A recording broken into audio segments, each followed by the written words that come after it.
മത്തിക്ഷാമം എന്തുകൊണ്ടാണെന്നറിയാമോ? കാലാവസ്ഥാ വ്യതിയാനത്തെ തുടർന്ന് കടലിലുണ്ടാകുന്ന മാറ്റങ്ങൾ മത്തിയുടെ ലഭ്യതയിൽ വലിയ ഉയർച്ചത്താഴ്ചകൾക്ക് കാരണമാകുന്നതായി കേന്ദ്ര സമുദ്ര മത്സ്യ ഗവേഷണ സ്ഥാപനത്തിന്റെ പഠനത്തിൽ കണ്ടെത്തിയിരിക്കുകയാണിപ്പോൾ. കഴിഞ്ഞ വർഷം മത്തിക്കുഞ്ഞുങ്ങൾ വർദ്ധിച്ചതിനും തുടർന്നുണ്ടായ പാരിസ്ഥിതികവും സാമ്പത്തികവുമായ പ്രത്യാഘാതങ്ങൾക്കും കാരണം മൺസൂൺ മഴയിലെ മാറ്റങ്ങളാണെന്നാണ് കണ്ടെത്തൽ. മത്തിയുടെ ലഭ്യതയിൽ സമീപകാലങ്ങളിൽ വലിയ വ്യതിയാനമുണ്ടായി.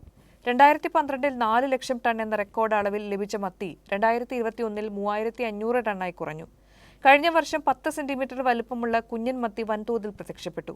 കോഴിക്കോട്, തൃശൂർ ജില്ലകളിൽ കൂട്ടത്തോടെ കരയ്ക്കടിഞ്ഞു.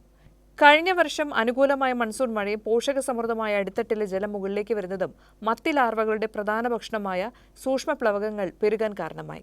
ലാർവകളുടെ അതിജീവനം കൂടുകയും മത്തിക്കുഞ്ഞുങ്ങളുടെ എണ്ണത്തിൽ അഭൂതപൂർവമായ വർധനയുണ്ടാവുകയും ചെയ്തു.